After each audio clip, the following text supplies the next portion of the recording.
तर last time आपण काय बघत होतो, magnetic induction on the axis and magnetic induction on the equator. पुन्हा एकदा बघा, कारण पुढचं डेरिव्हेशन याच्यावरच अवलंबून असणार आहे. मॅग्नेटिक इंडक्शन ऑन द ऍक्सिसचा फॉर्म्युला आठवतोय का बघा, it is mu naught by 4 pi 2m divided by R cube असतं.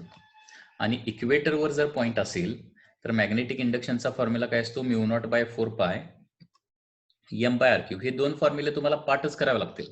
पुन्हा एकदा बघा, ऍक्सिसवर मॅग्नेटिक इंडक्शन असतं mu naught by 4 pi 2m by R cube. मी एकदम स्लोली शिकवायला लागलोय, तेच पुन्हा पुन्हा रिपीट करायला लागलोय, लक्षात घ्या. कारण का, सुरुवातीला ते थोडंसं तुम्हाला जड असणार आहे आणि थोडंसं डिफिकल्ट जाऊ नये, व्यवस्थित अंडरस्टँड व्हावं याच्यासाठी. नंतर आपलं स्पीड डेफिनेटली वाढेल, हे लक्षात घ्या. ओके. आतापर्यंतच्या तुम्ही सगळ्या नोट्स काढलेल्या असतील असं मी अज्युम करतोय, लक्षात घ्या. ठीक आहे, नोट्स ज्या त्यावेळी काढून ठेवा ज्या त्या लेक्चरच्या.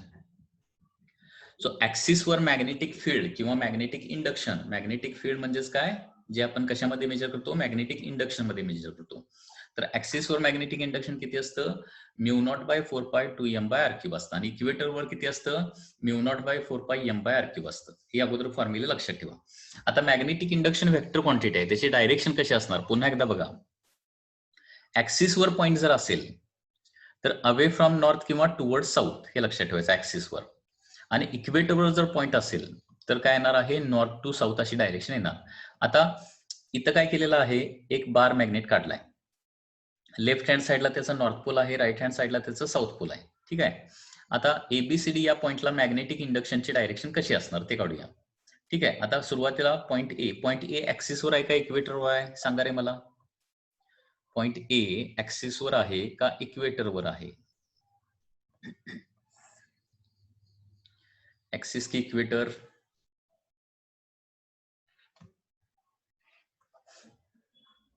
Equator, correct. ठीक आहे. मग मॅग्नेटिक इंडक्शनचा फॉर्म्युला फर्स्ट येणार का सेकंड येणार ते अगोदर सांगा. मॅग्नेटिक इंडक्शनचा फॉर्म्युला फर्स्ट येणार का सेकंड येणार, 1 की 2 एवढंच सांगा. सेकंड येणार, करेक्ट. ठीक आहे. आता ए पॉइंटला डायरेक्शन दाखवायची. डायरेक्शन कशी येणार, ए पॉइंटला टुवर्ड्स लेफ्ट येणार का टुवर्ड्स राईट येणार, कारण पॅरलल टू ऍक्सिस डायरेक्शन नेहमी असते. टुवर्ड्स लेफ्ट येणार का टुवर्ड्स राईट येणार एवढं सांगायचं आहे. इक्वेटरवर कशी असते म्हणून सांगितलं मी, डायरेक्शन इक्वेटरवर नॉर्थ टू साऊथ अशी असते, म्हणजे काय येणार आहे, towards right, correct. Okay. Samarth correct, Samruddhi correct. Okay, Abhijit is also correct. म्हणजे तुम्हाला आता व्यवस्थित समजा लागले सगळं. ठीक आहे. आता ए नंतर पॉइंट बी ला जाऊया. बी कुठं आहे, ऍक्सिसवर आहे का इक्वेटरवर आहे, बी वर, बी हा point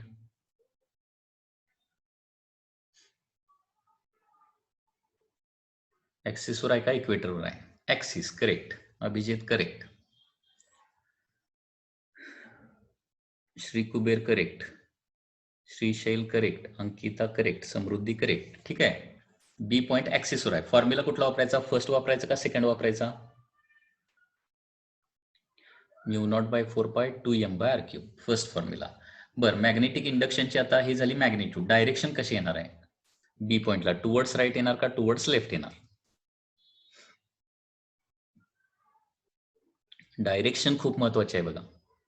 Samruddhi correct, Ankita correct, Samarth is also correct.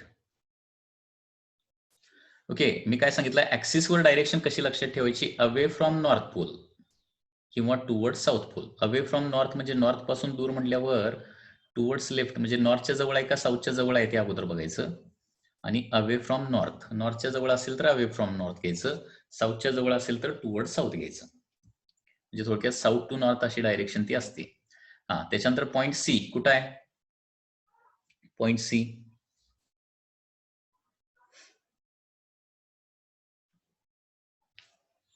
C कुठं आहे, इक्वेटरवर आहे, करेक्ट.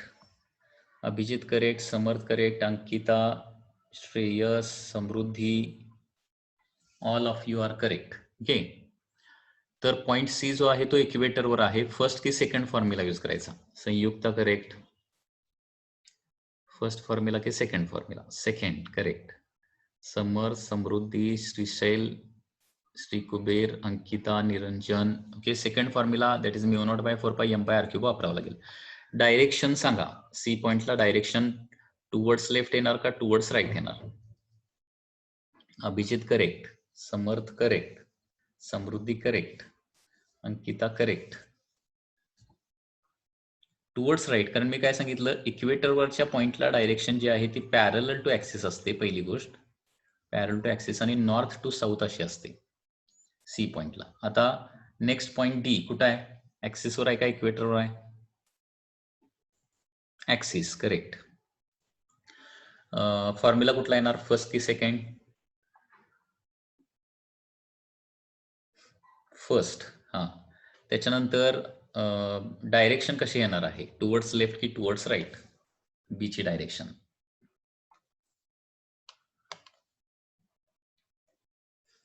टुवर्ड्स, बघा टुवर्ड्स काय साऊथ पोल का, साऊथ पोलच्या जवळ आहे ना, जे टुवर्ड्स साऊथ पोल असतं डायरेक्शन, म्हणजे लेफ्ट येणार. आणि लाईन्स, मॅग्नेटिक लाईन्स जर तुम्ही काढल्या कशा असतात रे? मॅग्नेटिक लाईन्स अशा असतात ना, त्या काहीतरी इकडं काढा नाहीतरी इकडं काढा, अशा असतात lines, magnetic lines. Okay, north पासून चालू होतात आणि अशा या पद्धतीने साऊथ पोल मध्ये एंटर करतात. बघा ना, त्या पद्धतीनेच डायरेक्शन बी ची, ए ची इकडं आहे उजवीकडं. ओके, तसं सी ला देखील इकडून नॉर्थ कडून साऊथ कडे असं जाणार ना. लाईनची डायरेक्शन देखील तशीच असते, जी मॅग्नेटिक इंडक्शनची डायरेक्शन असते तीच लाईनची डायरेक्शन असते. आता याच्यानंतर एक इम्पॉर्टंट डेरिव्हेशन आपल्याला बघायचं आहे, व्यवस्थित लक्ष द्या. आता इम्पॉर्टंट डेरिव्हेशन बघायचं आहे. डेरिव्हेशन काय बघा, magnetic induction at any point, magnetic induction at any point near dipole. Okay, एक मॅग्नेटिक डायपोल आहे आणि त्याच्याजवळ एक पॉइंट पी आहे. मॅग्नेटिक इंडक्शन फाइंड आउट करायचं आहे. Magnetic induction at any point near dipole.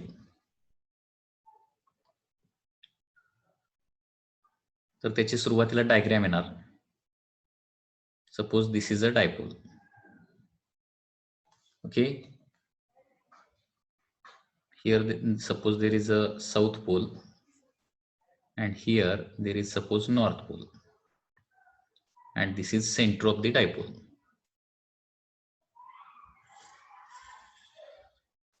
Center of dipole. Point P is here. Point P कुठं आहे? या ठिकाणी. आणि पॉइंट P जो आहे तो डायपोलच्या centre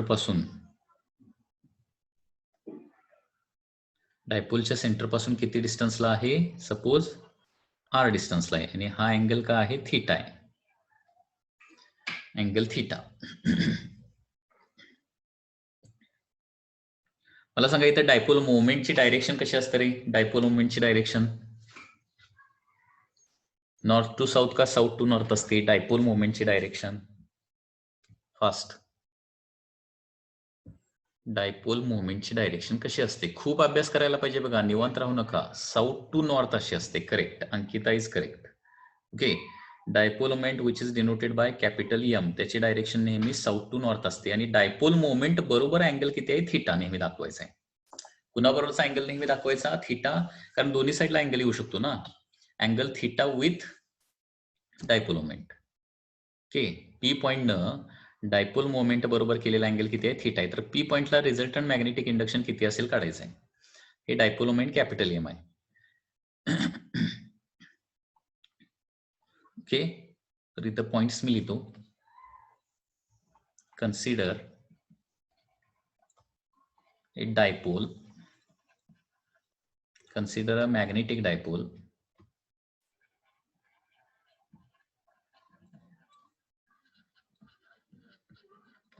having dipole moment capital M. हा, इथे एक मॅग्नेटिक डायपोल म्हणजे सिंपल मॅग्नेट आहे आणि त्याची डायपोल मोमेंट किती आहे, कॅपिटल एम आहे. ठीक आहे.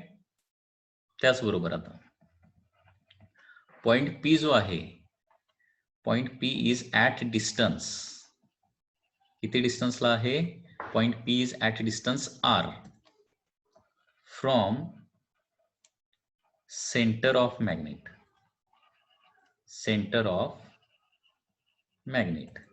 पॉइंट पी काय आहे, मॅग्नेटच्या सेंटर पासून, सेंटर म्हणजे ओ फॉर एक्झाम्पल, त्याच्यापासून आर डिस्टन्सला पी पॉइंट आहे. And it makes angle,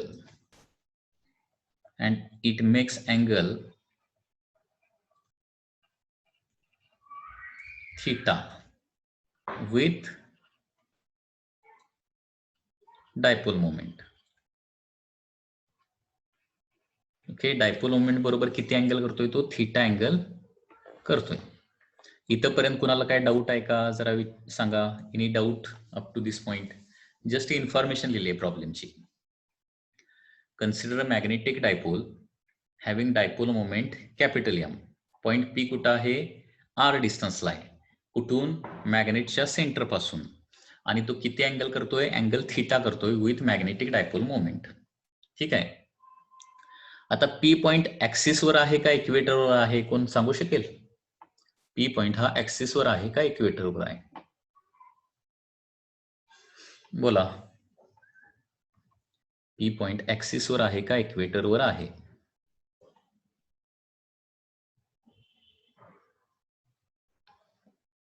axis कुठं असतो, इक्वेटर कुठं असतो, जरा बघा, विचार करून बघा. जरा विचार करा, विचार करायला पाहिजे खूप. ऍक्सिस कुठं असतो, इक्वेटर कुठं असतो? पी पॉइंट ऍक्सिसवर आहे का, इक्वेटरवर आहे का? ऍक्सिसवर पण नाहीये, इक्वेटरवर पण नाहीये, लक्षात घ्या. पी पॉइंट बरोबर आहे ना. ऍक्सिस कुठं आहे, हा कॅपिटल एम लिहिलंय ना, त्याच्या लेफ्ट हँड साईडला जी ब्ल्यू लाईन आहे ती ऍक्सिस आहे. ठीक आहे. आणि व्हर्टिकल लाईन काढली तर ती इक्वेटर होणार. पी पॉइंट ऍक्सिसवर पण नाही, इक्वेटरवर पण नाहीये. ओके, ऍक्सिसवर असेल तर डायरेक्ट फॉर्म्युला आपल्याला माहितीच आहे, डेरिव्हेशन करायची गरज नाही ना. Mu naught by 4π2m/r3. आणि इक्वेटरवर असेल तर that is mu naught by 4πm/r3. आता हा पॉईंट इक्वेटरवर पण नाही, ऍक्सिसवर पण नाही, अशा पॉईंटचं मॅग्नेटिक इंडक्शन काढायचं आहे आपल्याला. ओके, आता काय करूया माहितीये का, कॅपिटल एम चे कंपोनंट्स काढूया. कंपोनंट्स ऑफ, बघा, components of dipole moment capital M. Okay, दोन कंपोनंट असतात, तुम्हाला माहित असेल. व्हेक्टर टॉपिक तुमचा झालाय का, व्हेक्टर टॉपिक किंवा मॅथमॅटिकल मेथड टॉपिक झालाय का तुमचा, मॅथमॅटिकल मेथड?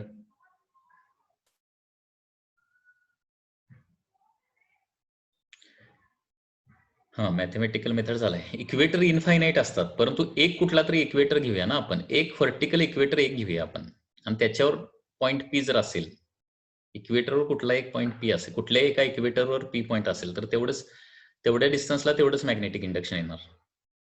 ओके, हा. तर मला सांगा, दोन रेक्टँग्युलर कंपोनंट तुम्ही स्टडी केले असतील. दोन रेक्टँग्युलर कंपोनंट काय काय असतात सांगा बघूया. समजा ए हा एक वेक्टर आहे, तर त्याचे दोन रेक्टँग्युलर कंपोनंट काय येणार? ए हा एक वेक्टर असेल तर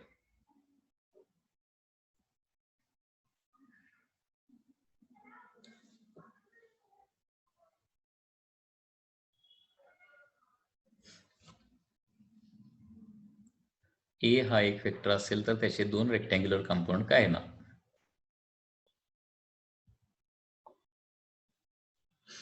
त्याच्यासाठी रेक्टँग्युलर कंपोनंट्स किंवा कंपोनंट काढण्याची प्रोसेस माहिती पाहिजे. माहिती नसेल तर इथं मी सांगतो, लक्षात घ्या व्यवस्थित. हे बघा, सपोज एफ हा एक वेक्टर आहे आणि तो इन्क्लाइंड आहे, तर त्याचे दोन कंपोनंट येणार. एक येणार हॉरिझॉन्टल कंपोनंट आणि दुसरा व्हर्टिकल कंपोनंट. ओके, तर हॉरिझॉन्टल आणि व्हर्टिकल कंपोनंट काय असतात माहित आहे का?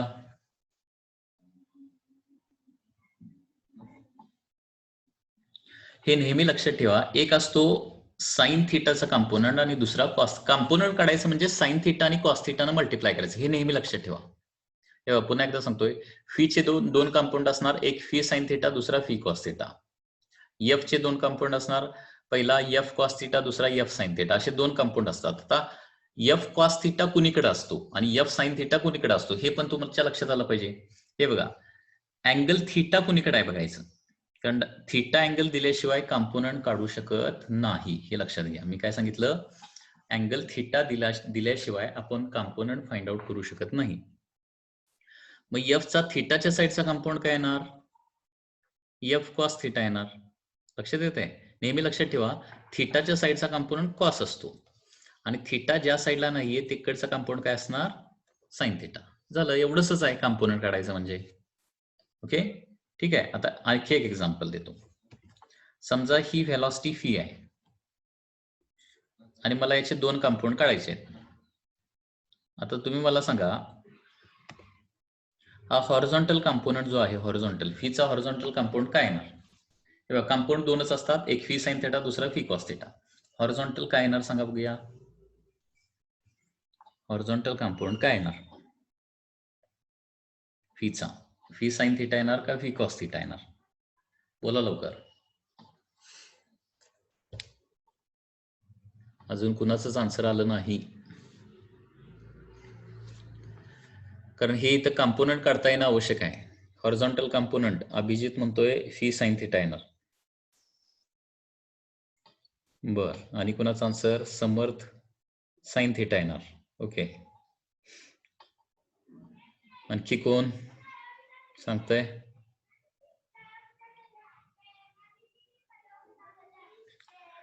हे बघा, मी काय सांगितलं, जोपर्यंत अँगल कुणीकडे आहे, हा अंकिता इज करेक्ट, अँगल कुणीकडे आहे माहिती नाही तोपर्यंत कंपोनंट आपण काढू शकत नाही, हे अगोदर लक्षात ठेवा. आता सपोज मी थिटा इथे दिला, तर आता सांगा हॉरिझॉन्टल कंपोनंट काय येणार?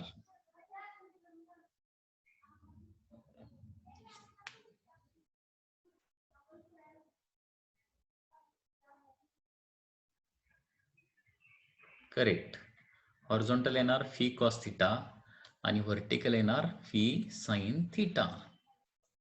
लक्षात आलं? बरं, आता मला सांगा, सपोज हा एक वेक्टर पी बार आहे. ओके, आणि हा अँगल सपोज बीटा आहे. मला सांगा हॉरिझॉन्टल पीचा हॉरिझॉन्टल कंपोनंट आणि पीचा व्हर्टिकल कंपोनंट काय येणार? पीचा हॉरिझॉन्टल काय येणार सांगा, पीचा हॉरिझॉन्टल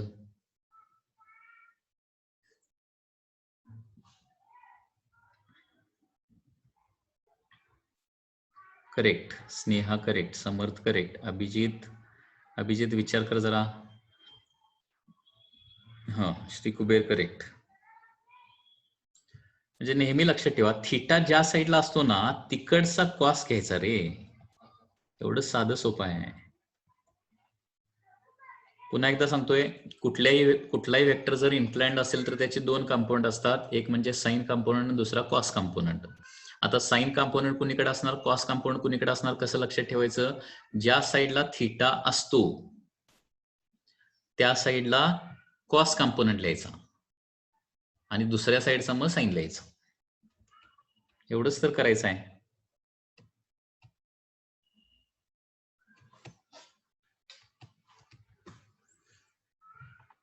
तसं आता इथं कंपोनंट मी विचारणार आहे, कंपोनंट कसे काढायचे लक्षात आलं का तुम्हाला?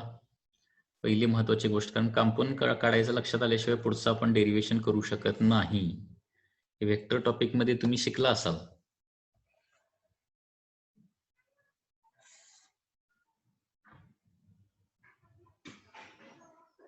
थिटाच्या साईडचा कंपोनंट कॉस आणि थिटा ज्या साईडला नाही आहे तो साइन. ओके, आता बघा ही डायग्राम मध्ये मी थोडंसं पी पॉइंट ऍक्सिस वर पण नाही, इक्वेटरवर पण नाही, परंतु ऍक्सिस आणि इक्वेटरवर आणण्यासाठी काय करायचं आहे, कॅपिटल एम चे दोन कंपोनंट काढणार आहेत. आता बघा इथं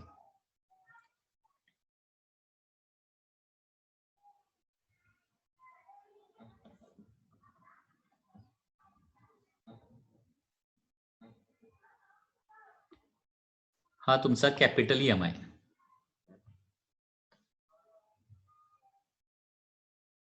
हा तुमचा काय आहे, कॅपिटल एम. ओके, याचे दोन कंपाऊंड काढणार आहे मी. एक म्हणजे ओपी ला परपेंडिक्युलर,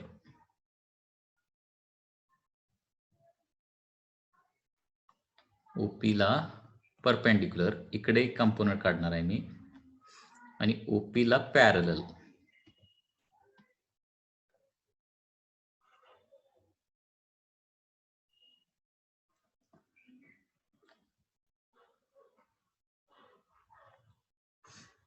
ओके, ओपीला पॅरल आणि ओपीला परपेंडिक्युलर असे दोन कंपाऊंड. कारण ओपी ही डिस्टन्स आहे ना, ओपी ऍक्च्युअली डिस्टन्स आहे. तर एमचा डिस्टन्सच्या डायरेक्शन आणि डिस्टन्सला परपेंडिक्युलर डायरेक्शन एक कंपाऊंड मला काढायचं आहे. ठीक आहे, आता मला सांगा एमचा अँगल इथं थिटा आहे ना, मला सांगा ओपीच्या डायरेक्शन कंपाऊंड किती येणार रे? ओपीच्या डायरेक्शन कंपोनंट ओपीचे एमचे दोन कंपाऊंड, एक एम साइन थिटा, दुसरा एम कॉस थिटा. तर ओपीच्या डायरेक्शन एम साइन थिटा लिहू का एम कॉस थिटा लिहू?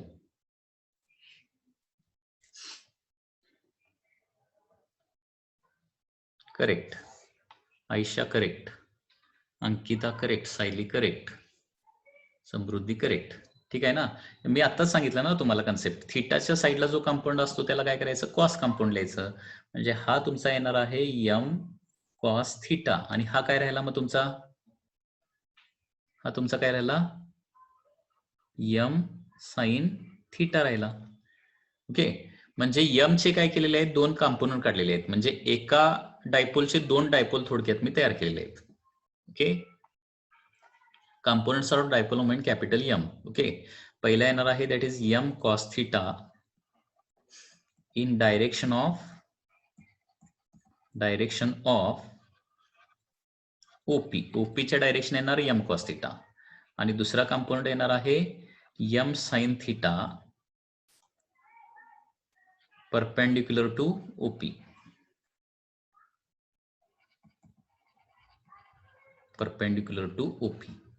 हा पार्ट लक्षात आला का बघा, कारण हा पार्ट लक्षात आला नाही तर पुढचं काय कळणार नाहीये. हा पार्ट, या पार्ट आतापर्यंत जर कंपोनंटचा जो पार्ट लिहिला त्याच्यामध्ये कुणाला काय डाऊट आहे का? कंपोनंटच्या पार्टमध्ये जस्ट एमचे दोन कंपाऊंड काढलेले आहेत,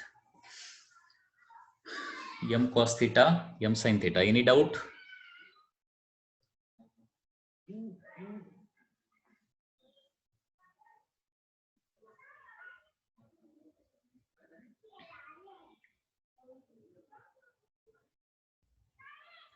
हा, पुन्हा एकदा सांगतोय कंपोनंट कसे काढायचे. ओके, एका वेक्टरचे फक्त दोनच रेक्टँग्युलर कंपोनंट असतात. कुठल्याही वेक्टरचे काय असतात, दोनच फक्त रेक्टँग्युलर कंपाऊंड असतात. एक नेहमी असतो कॉस थिटाचा कंपाऊंड, दुसरा असतो साइन थिटाचा कंपोनंट. ठीक आहे, आता कुठल्या साईडचा कॉस थिटाचा कंपाऊंड असतो आणि कुठल्या साईडचा साइन थिटाचा कंपाऊंड असतो हे मी तुम्हाला सांगितलेलं आहे. ज्या साईडला अँगल असतो त्या साईडचा कंपोनंट एम म्हणजे कॉस थिटाचा घ्यायचा, आणि ज्या साईडला अँगल नाहीये तो दुसरा काय करायचा, कंपोनंट साइन थिटा घ्यायचा. पुन्हा एकदा बघा, ज्या साईडला थिटा आहे त्या साईडला कॉस कंपोनंट आणि बाकीचा राहिलेला साइन कंपोनंट, एवढं लक्षात ठेवा. आता बघा, हे यम आहे ना, यम हा एक वेक्टर आहे. यमचे थिटाच्या डायरेक्शन कंपाऊंड म्हणजे ओपीच्या डायरेक्शन आला एम कॉस थिटा, आणि मग राहिले दुसरा कंपाऊंड काय येणार, एम साइन थिटा. असे दोन कंपाऊंड आलेले आहेत. ओके, आता एम कॉस थिटा मुळे पी पॉइंटला डायपोल मोमेंट किती प्रोड्यूस होणार ते काढावं लागेल अगोदर. एम कॉस थिटा मुळे, एम कॉस थिटाला काय करूया आपण, मॅग्नेटच कन्सिडर करूया ना. एम कॉस थिटा हा एक मॅग्नेटच आहे, लक्षात घ्या, आणि त्या मॅग्नेटच्या ऍक्सिसवर पॉइंट पी आहे. ओके, आता बघा, now point P is on axis of M cos theta. M cos theta हा मॅग्नेटच झाला असं लक्षात घ्या. या पद्धतीनं असा मॅग्नेटच झाला ना हा, एक एम कॉस थिटा म्हणजे एक मॅग्नेटच झाला. या पद्धतीनं झाला. इकडे त्याचं साऊथ पोल असणार, इकडे नॉर्थ पोल असणार. हे सगळं काढत नाही, कारण नाहीतर डायग्राम किचकट होणार, कन्फ्युजिंग होणार. ओके, हे एम कॉस थिटा मॅग्नेट झाला एक, आणि दुसरा एम साइन थिटाचा असा मॅग्नेट होणार. आता बघा, एम कॉस थिटाच्या कुठे येणार तो पी पॉइंट आता ऍक्सिसवर आला, आणि एम साइन थिटा हा जो मॅग्नेट आहे दुसरा मॅग्नेट म्हणजे एम चे दोन मॅग्नेट आपण एका मॅग्नेटचे थोडक्यात दोन मॅग्नेट दोन कंपोनंट म्हणजे दोन मॅग्नेट केलेले आहेत. तर एम कॉस थिटाचे कुठं आहे ऍक्सिसवर पॉईंट पी आहे आणि एम साइन थिटाचे कुठं आहे इक्वेटरवर पॉईंट पी आहे. बरोबर आहे ना. आणि ऍक्सिस आणि इक्वेटरचे फॉर्म्युले माहिती आहेत आणि म्हणून हे कंपोनंट काढलेले आहेत आपण. ओके. कारण पी पॉईंट धड म्हणजे एमच्या ऍक्सिसवर किंवा इक्वेटरवर पी पॉईंट नाहीये कॅपिटल एमच्या, म्हणून काय केलं एमचे दोन कंपाऊंड काढले M cos theta M sine theta. आणि असं केल्यामुळे काय होतंय एम कॉस थिटाच्या ऍक्सिसवर पी पॉईंट येतोय आणि एम साइन थिटाच्या कुठे येतोय इक्वेटरवर पी पॉईंट येतोय. मी काय सांगितलं लक्षात येते का? Now point P is on axis of m cos theta and therefore magnetic induction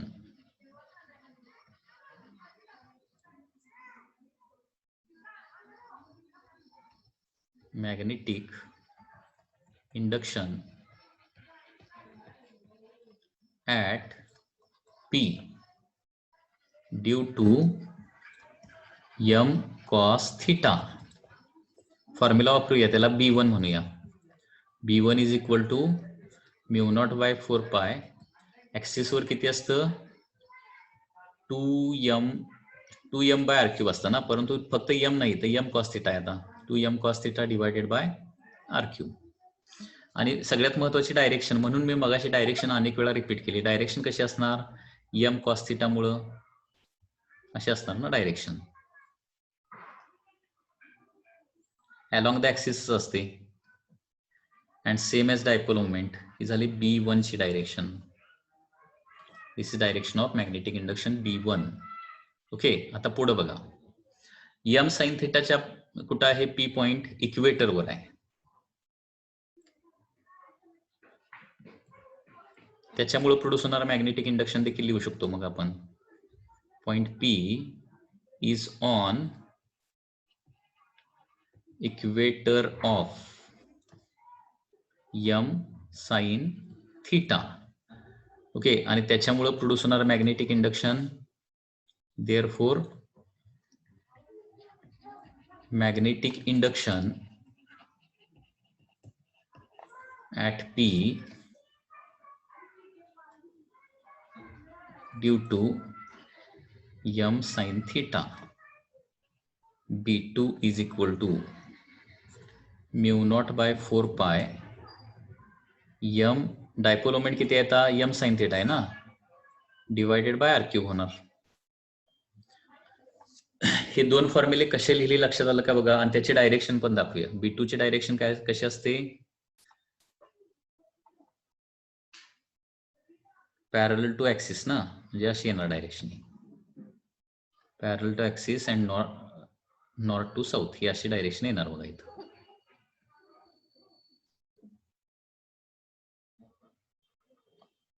he B2 ची डायरेक्शन येणार. B1 B2 एकमेकाला परपेंडिक्युलर येणार. कारण m साइन थिटा चा मॅग्नेट काढायचा झाला तर असा मॅग्नेट दिसणार बघा तुम्हाला. m साइन थिटाचा मॅग्नेट असा दिसणार. हा मॅग्नेट येणार m साइन थिटाचा. m साइन थिटा डायरेक्शन अशी म्हणजे इकडे काय असणार आहे साऊथ पोल आणि इकडे काय असणार आहे नॉर्थ पोल. कारण डायपोल मोमेंटची डायरेक्शन कशी असते साऊथ टू नॉर्थ अशी असते ना. आणि मॅग्नेटिक इंडक्शन ऑन द इक्वेटरची डायरेक्शन कशी असते magnetic induction on the equator north to south म्हणून वर काढलेली आहे डायरेक्शन नॉर्थ टू साऊथ.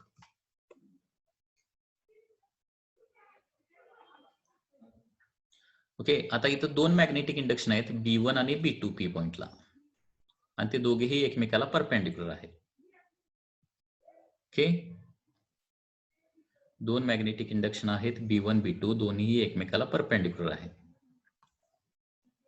तर रिझल्टंट मॅग्नेटिक इंडक्शन कसं काढणार आता तर त्याच्यामध्ये व्हेक्टरचा फॉर्म्युला वापरावा लागेल.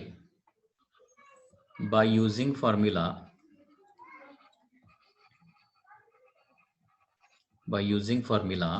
रिझल्टंटचा फॉर्म्युला काय असतो P square plus Q square plus 2PQ cos theta असतो असा असतो ना. बाय युझिंग फॉर्म्युला रिझल्टंटचा formula square root of P square plus Q square plus 2PQ cos theta vector topic मध्ये तुम्ही स्टडी केलेला असेल. Okay. By using this formula resultant magnetic induction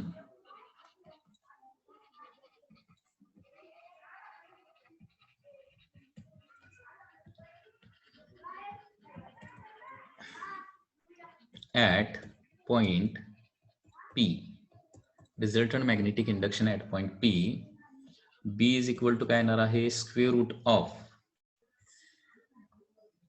B1 square plus B2 square plus 2B1 B2 आणि दोघांच्या मध्ये angle किती आहे रे, 90 डिग्री आहे.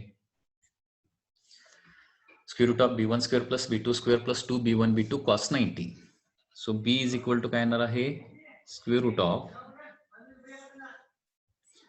आता cos 90 ची व्हॅल्यू 0 असते ना, cos 90 इज इक्वल टू 0 आणि त्याच्यामुळे इथं काय राहणार आता फक्त B1 square plus B2 square राहणार, because cos 90 is equal to 0 आणि इथं B1 B2 च्या व्हॅल्यू आपल्याला आता ठेवाव्या लागतील.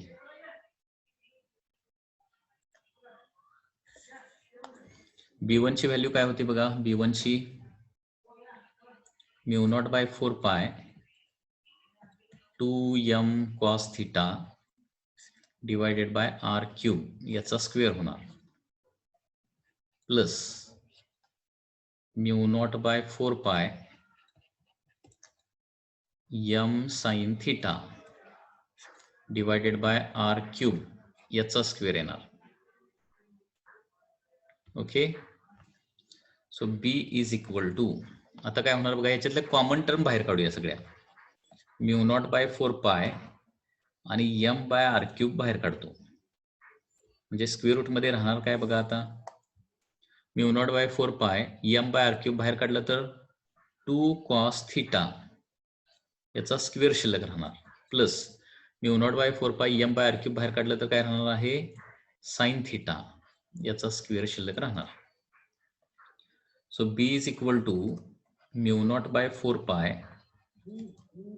m/r³ square root of 2 cos square थीटाचा स्क्वेअर किती होणार बघा, 4 cos स्क्वेअर थीटा होणार, plus sine square theta, 4 cos square theta plus sine square theta. आता 4 cos स्क्वेअर थीटा मधलं 1 cos स्क्वेअर थीटा बाहेर काढलं तर किती राहणार, 3 cos square theta plus cos square theta plus sine square theta राहणार. म्हणजेच फायनल फॉर्म्युला आपला काय येणार आहे, μ0/4π m/r³ square root of 3 cos square theta राहणार ना इथं, 3 cos स्क्वेअर थीटा, कारण 4 cos स्क्वेअर थीटा मधला 1 cos स्क्वेअर थीटा बाजूला काढला, 3 cos स्क्वेअर थीटा पुढे काय राहणार, cos square theta plus sine square theta म्हणजे काय राहणार, 1 राहणार, sine square theta plus cos square theta म्हणजे 1 असतं. Okay, so this is your final formula. Magnetic इंडक्शनचा फायनल फॉर्म्युला काय, तो μ0/4π m/r³ 3 cos square theta plus 1. Okay, आता हे जे डेरिवेशन आहे ते अगदी सिंपल पद्धतीने मी तुम्हाला शिकवलेलं आहे, लक्षात घ्या. थोडंसं अवघड वाटत असेल तर रिपिटेशन करा, कारण जगात कुठेही जरी गेला तरी कुठलाही शिक्षक तुम्हाला या लेवलच्या खाली हे डेरिवेशन शिकवूच शकत नाही. ओके, ज्यांना समजलं असेल त्यांचा नो प्रॉब्लेम, परंतु ज्यांना समजलं नाही त्यांनी प्रॅक्टिस करावं लागेल, आपली लेवल थोडीशी वाढवावी लागेल, लक्षात घ्या. याला दुसरा काहीही पर्याय नाहीये, याच्यापेक्षा सिंपल कोण करूच शकत नाही. अगदी पूर्ण डिटेलमध्ये आणि अगदी सिंपल पद्धतीने हे मी तुम्हाला सांगितलेलं आहे. ओके, याच्यामध्ये तुम्हाला जर अवघड जात असेल तर तुम्हाला तुमची लेवल जराशी वाढवावी लागणार आहे. ओके, सगळ्याच गोष्टी खूप इझी नसतात, त्याच्यासाठी आपल्याला प्रॅक्टिस करावं लागतं, खूप स्ट्रगल करावं लागतं, त्यावेळी त्या गोष्टी हळूहळू यायला लागतात. ओके, कारण कुठल्याही जगात कुठल्याही फिजिक्सच्या शिक्षकाकडे तुम्ही गेला तर ते शिक्षक तुम्हाला हे डेरिवेशन याच्यापेक्षा कमी लेवलनं शिकवू शकत नाहीत, असंच शिकवणार. आणि याच पद्धतीनं तुम्हाला ते शिकून घ्यावं लागणार, आत्मसात करावं लागणार. अवघड जात असेल तर परत परत प्रॅक्टिस करावं लागणार. कुठं अंडरस्टँडिंग होत नाही आणि तिथं अंडरस्टँडिंग होण्यासाठी बेसिक कन्सेप्ट काय पाहिजे हे तुम्हाला माहिती पाहिजे तिथं प्रत्येक ठिकाणी. ठीक आहे, त्याच्यामुळं याच्यामध्ये हे एवढं सांगून जर डेरिवेशन जर समजत नसेल काही स्टुडंटना, मोस्ट ऑफ द स्टुडंटला समजतं, काही स्टुडंटला समजत नसेल तर तो आता माझा प्रॉब्लेम राहणार नाहीये, लक्षात घ्या. ओके, त्याच्यासाठी तुम्हाला थोडंसं हार्डवर्क करावं लागणार आहे, तुमचं लेवल जे आहे ती वाढवावं लागणार, कारण 10th आणि 11th 12th याच्यामध्ये जमीन आसमानचा फरक आहे. ओके, 10th मध्ये खूप इझी गोष्टी असतात इथून पुढे हे कंपोनंट्स, वेक्टर्स या सगळ्या गोष्टी चालू होतात. कॅल्क्युलेशनचा पार्ट फिजिक्समध्ये जास्त आहे. फिजिक्स थोडासा अवघड सब्जेक्ट आहे. त्याला एकमेव पर्याय म्हणजे खूप प्रॅक्टिस करावं लागेल. लक्षात घ्या, तुमची लेवल वाढवावी लागेल आणि हळूहळू वाढत जाईल. चिंता करू नका. सुरुवातीला एखादी गोष्ट अवघड ठरली म्हणजे नेहमीच ती अवघड राहते असं नाही. जसं पुढच्या कन्सेप्ट तुम्ही स्टडी करायला लागाल त्यावेळी त्या तुम्हाला गोष्टी सोप्या वाटायला लागतील. ओके, सगळ्याच गोष्टी सुरुवातीला सोप्या वाटत नाहीत, थोड्याशा अवघड वाटतात. त्याला एकमेव पर्याय तो म्हणजे काय? Practice, practice and practice. फिजिक्समध्ये अशा काही गोष्टी आहेत की त्याला सर्टन लेवलच्या खाली नेताच येत नाही, इझी करताच येत नाही. तीच त्याची ही आता मी जी शिकवलेली आहे ती मिनिमम लेवल आहे. याच्यापेक्षा खाली कोणीही तुम्हाला शिकवू शकत नाही. Okay, so this is the easiest method that I have told you. Okay, थोडंसं अवघड जात असेल तर त्याला एकमेव पर्याय प्रॅक्टिस, प्रॅक्टिस अँड प्रॅक्टिस. तर आजचा हा व्हिडिओ जो आहे तो रिपीटेडली 1 वेळा, 2 वेळा, 3 वेळा, 4 वेळा बघा, म्हणजे तुम्हाला लक्षात येईल नेमकं काय या डेरिव्हेशन मध्ये करायचं आहे. पुन्हा एकदा जस्ट रिव्हिजन घेतो मी या डेरिव्हेशनचं. एक डायपोल आहे, कॅपिटल एम डायपोल मोमेंट आहे, आर डिस्टन्सला पॉईंट पी आहे.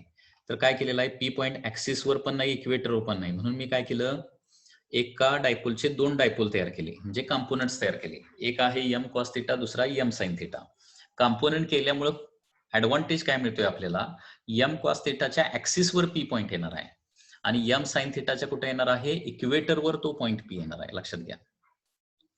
ओके, एम कॉस थिटाच्या कुठे येणार आहे, ऍक्सिसवर पॉईंट येणार आहे आणि एम साइन थिटाच्या काय येणार आहे, इक्वेटरवर पॉईंट येणार आहे. आणि ऍक्सिस आणि इक्वेटरचे फॉर्म्युले म्हणून मी रिपीटेडली तुम्हाला पाठीमागे सांगितलेले आहेत. ऍक्सिसवर असतं म्यू नॉट बाय 4π2m/r³. आता एम ऐवजी इथं काय येणार आहे, एम कॉस थिटा येणार. आणि इक्वेटरला म्यू नॉट बाय 4πm/r³ असतं, ते एमच्या ठिकाणी एम साइन थिटा वापरावं लागेल. आणि डायरेक्शन ज्या आहेत त्या रिपीटेडली मी सांगितलेल्या आहेत. पाठीमागच्या डायरेक्शन पुन्हा एकदा बघा व्यवस्थित आणि त्याच्यानुसार B1 B2 कशा काय काढले ते लक्षात घ्या. ठीक आहे. आणि B1 B2 एक्झॅक्टली एकमेकाला परपेंडिक्युलर येतात.